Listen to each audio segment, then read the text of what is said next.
Samajwadi party का मतलब तुष्टीकरण है। समाजवादी पार्टी का मतलब उत्तर प्रदेश के लोगों को पलायन करने के लिए विवश कर देना है। समाजवादी पार्टी का मतलब भ्रष्टाचार है।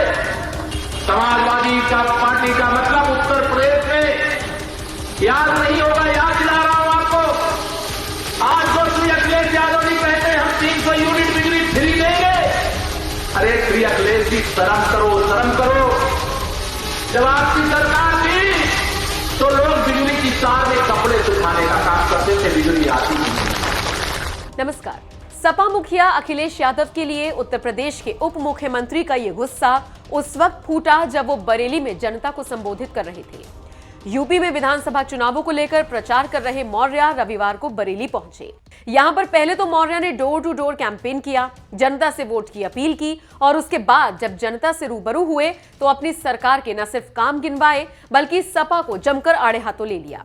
इस दौरान केशव प्रसाद मौर्य ये कहने से भी नहीं चूके कि अखिलेश और जयंत की दोस्ती 10 मार्च के बाद कहीं दुश्मनी में न बदल जाए। विधानसभा चुनावों को देखते हुए बीजेपी ने अपनी पूरी ताकत झोंक दी है। पार्टी के बड़े बड़े नेता जनता के बीच पैठ बनाने की पूरी कोशिश कर रहे हैं।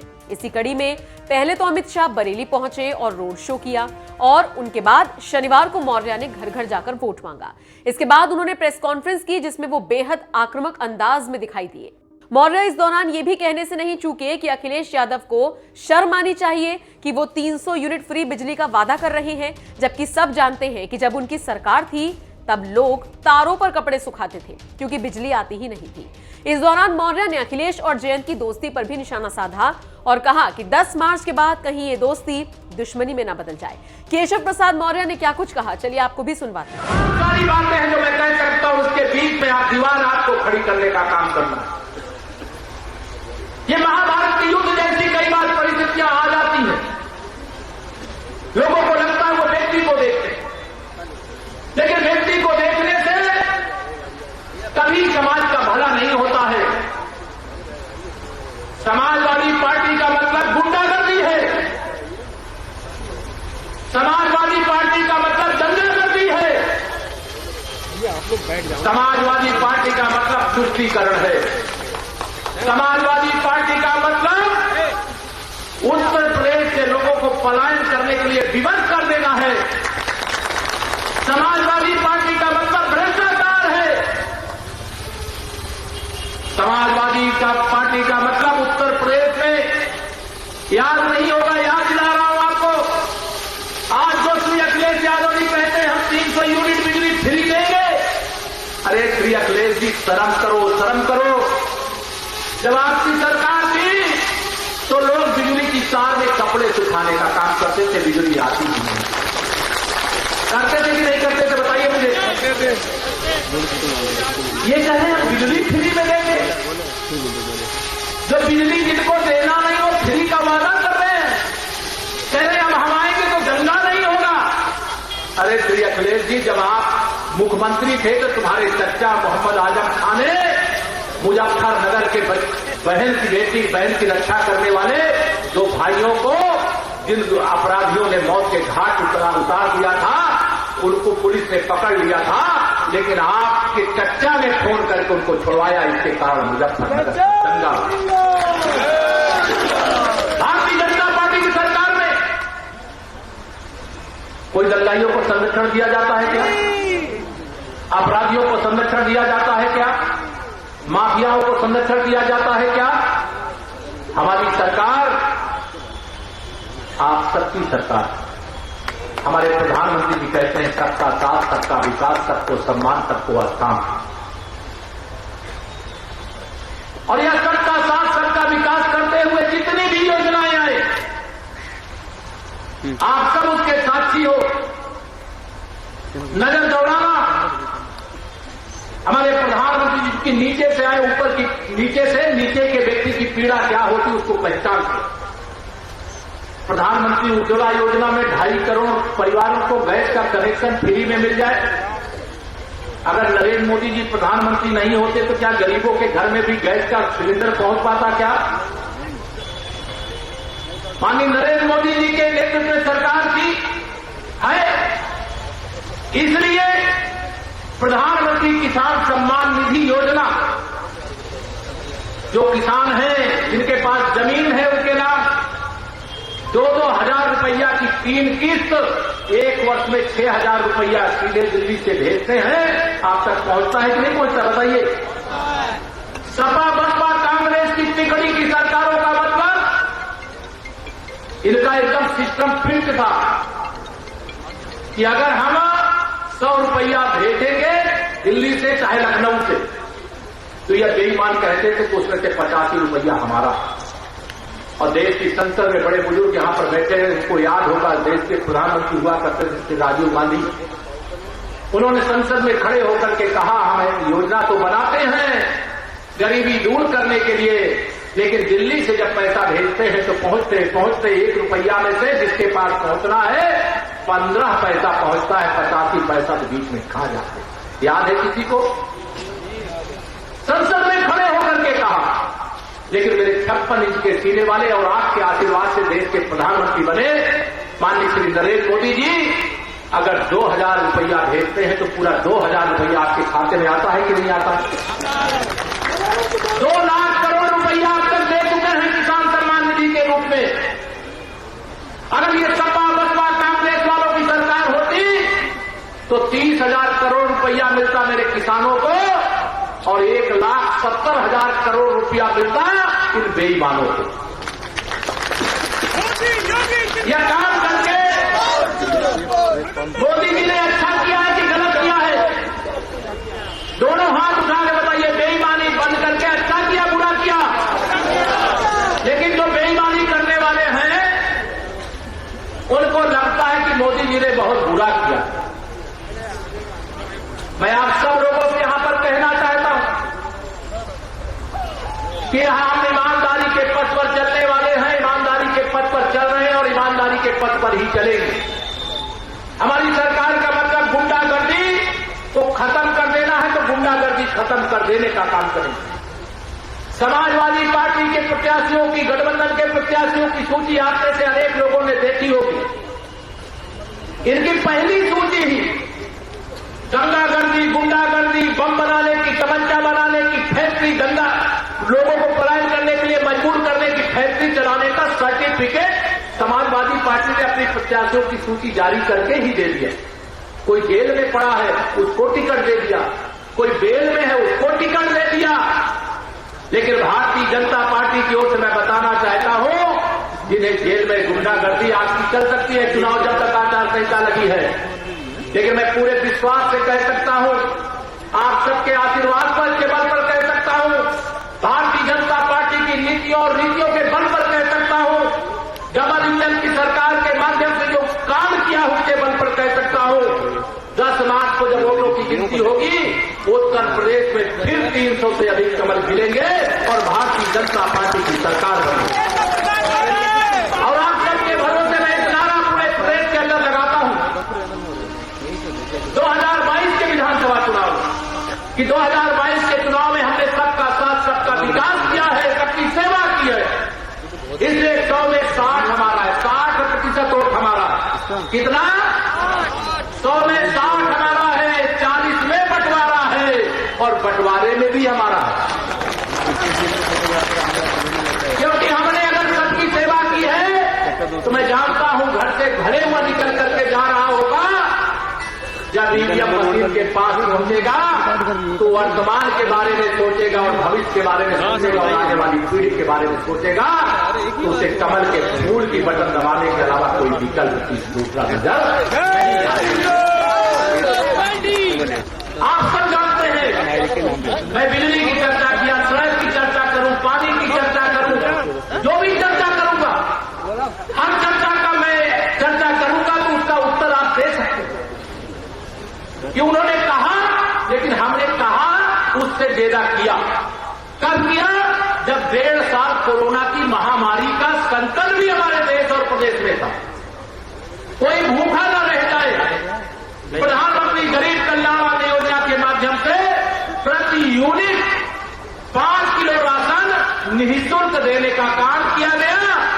अब हमने प्रदेश सरकार की ओर से उसमें 5 किलो और राशन जोड़ करके प्रति यूनिट 10 किलो मिल रहा है कि नहीं मिल रहा है?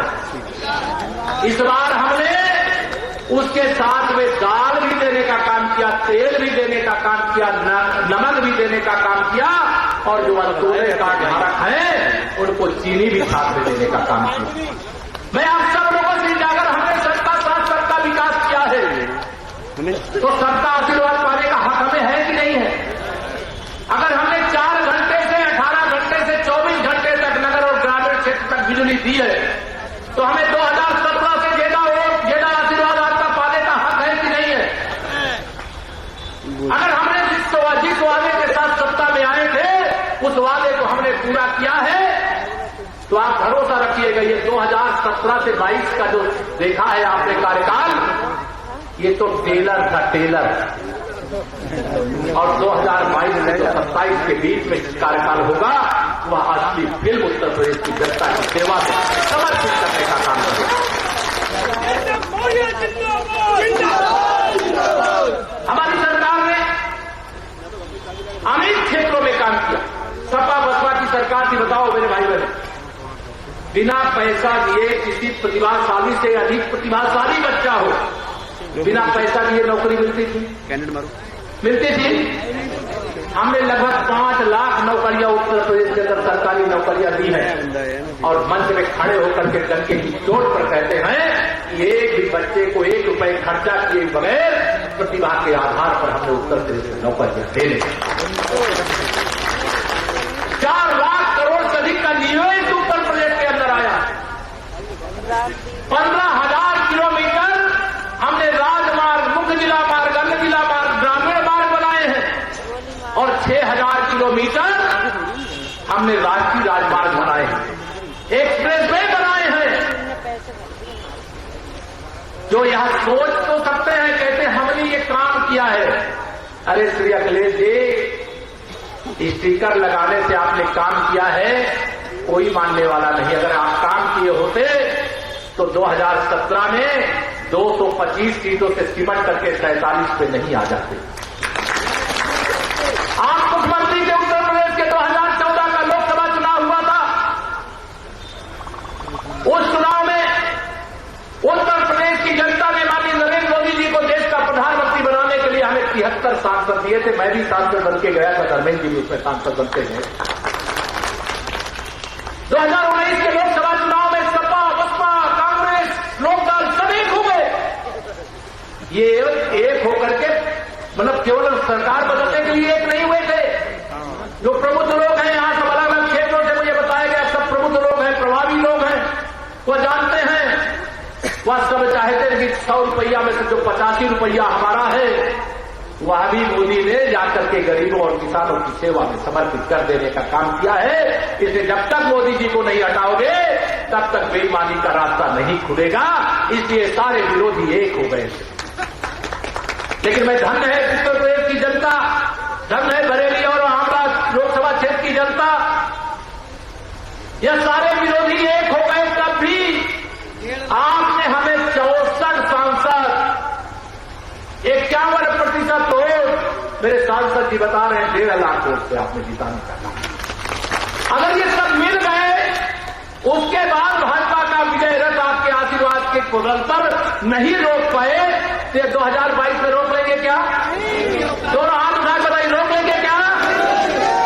मुझे पूरा विश्वास है, मैं यहां कह सकता हूं किसी 1-2 सीट पे थोड़ी बहुत लड़ाई में होंगे, मुंगेरी लाल के हसीन सपने देख रहे होंगे, लेकिन श्री अखिलेश यादव जी को भी पता है, उनकी पार्टी के नेताओं को भी पता है, उनके गठबंधन के दलों को भी पता है कि अगर 47 सीटें जो है अगर उतनी भी बचा लेंगे तब श्री अखिलेश यादव जी को माना जा सकता है कि वो राजनीति के लाएंगे।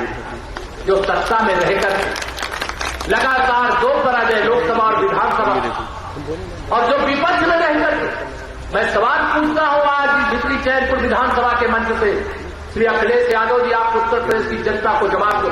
आप सत्ता में रहे तो विकास नहीं किए, सत्ता में रहे तो आपने सत्ता के मुखिया के नाते जो कर्तव्य था उसका निर्वाह नहीं किए, और जब विपक्ष की जिम्मेदारी प्रदेश की जनता ने दी तो कोई समाजवादी पार्टी का गुंडा, अपराधी, माफिया, दंगाई, भ्रष्टाचारी कभी क्या कोरोना की पीड़ा के काल में आपके बीच आया, आपका दुख दर्द जानने के लिए आया था क्या?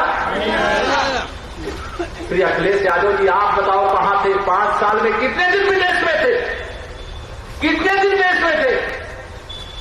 चुनाव आएगा और मेढक की तरह टर टर टर बोलने के लिए आप चुनाव के समय केवल दिखाई दे जाओगे। जनता इतनी नादान है क्या? तो नहीं, मैं डिप्टी सीएम के नाते नहीं, भाजपा के नेता के नाते नहीं, एक नागरिक के नाते श्री अखिलेश यादव जी से सवाल करता हूं, कहां गए थे 5 साल? जैसे उनके शासनकाल में बिजली गायब रहती थी, वैसे विपक्ष की जिम्मेदारी मिलने के बाद श्री अखिलेश यादव और उनकी पार्टी गायब रहती। जातिवाद की राजनीति नहीं चलेगी। अब जातियों के नाम पर बांट करके आपने बहुत शोषण कर लिया। भारतीय जनता पार्टी के साथ आज चाहे अगड़ा वर्ग हो, चाहे पिछड़ा वर्ग हो, चाहे अनुसूचित वर्ग हो, या त्रिवेणी भाजपा के साथ है।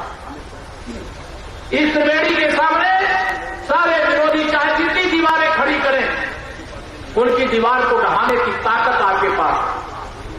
आप सबसे यह निवेदन है कि आने वाली 14 तारीख को होने वाले मतदान में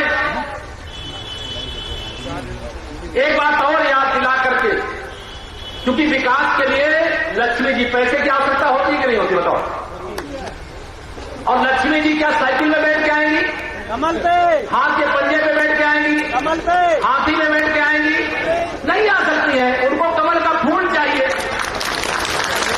और लक्ष्मी जी को कमल के फूल पर बैठा करके बिखरी चैनपुर सहित बरेली जनपद की सभी 9 सीटों पर लाने की जिम्मेदारी मैं आप सबको सौंप करके यहां पर जा रहा हूं। मैंने कहा मैं प्रत्याशी हूं, लेकिन मैं आप सबसे आज यहां पर अपील करके जा रहा हूं, 12 दिन 14 दिन का ही तो समय है।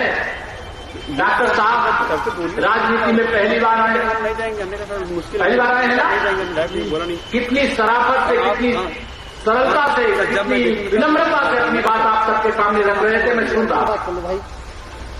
ऐसा सरल, विनम्र, सेवाभावी जनप्रतिनिधि आप चुन करके भेजेंगे तो आपको मैं आश्वस्त करके जा रहा हूं, दिल्ली का खजाना और लखनऊ का खजाना बिखरी चैनपुर सहित बरेली और आंवला लोकसभा क्षेत्र के लिए खुला है। समस्याएं और उनका समाधान दोनों लेकर के मैं आप सब तक के सामने आया हूं। इसलिए आप सबसे यह निवेदन करता हूं कि 2022 के चुनाव में डॉक्टर साहब को मान लीजिए कि हमारे भारतीय जनता पार्टी के प्रत्याशी के रूप में अधिकृत किए गए हैं, लेकिन मैं आप सब लोगों को यहां पर निवेदन करके जा रहा हूं। मेरा निवेदन स्वीकार करेंगे? आज से केशव प्रसाद मौर्य ने अपने को प्रत्याशी आपका बना करके आपके बीच में छोड़ दिया। अब मैं तो अभी भाषण देके चला जाऊंगा, मुझे पार्टी के साथ सभी जगह जाना पड़ेगा। धर्मेंद्र जी भी अभी चुनाव हो जाएगा 14 तारीख को, इनको भी और जगह ले जाना पड़ेगा मुझे, लेकिन आप तो अभी यही रहोगे ना? हाँ जी। तो आज से लेकर के मतदान होने के दिन तक आप सब अपने आप को भारतीय जनता पार्टी का प्रत्याशी मान करके परिश्रम की पराकाष्ठा करें। आप पसीना बहाने का काम करिए। आपके पसीने की एक एक बूंद को, बिखरी चैनपुर विधानसभा क्षेत्र के एक एक वोट को मैं कर्ज के रूप में आप सबसे मांगने के लिए आया हूं और ब्याज के साथ चुकता करने का वादा करने के लिए आया। कर दोगे? कर दोगे? सब लोग हाथ लेकर, सब लोग हाथ उठा के बताइए। जब इतने प्रत्याशी बन करके बिखरी चैनपुर विधानसभा क्षेत्र में घूमने लगेंगे तो विपक्षी पार्टी के हर प्रत्याशी को जमानत बचाने के लिए मुश्किल पड़ जाएगी। पड़ जाएगी नहीं पड़ जाएगी? इसीलिए बहुत सारी बातें न कहते हुए, क्योंकि मेरा हेलीकॉप्टर उड़ना भी है और लखनऊ में थोड़ा विजिबिलिटी डाउन हो रही, मौसम थोड़ा खराब होगा, तो उसकी एक सीमा होती है। लेकिन मैं एक बात आप में से तमाम लोगों के साथ, मेरी भी फोटो खिंचाने की इच्छा है, आप सबकी भी फोटो खिंचाने की इच्छा होगी, लेकिन मैं आज ये कह करके जा रहा हूं डॉक्टर साहब, 10 मार्च को मुझे पूरा विश्वास है आप सबके उत्साह को देख करके कि यहाँ कमल का फूल 2017 से भी बड़े अंतर से खिलने जा रहा है। और 10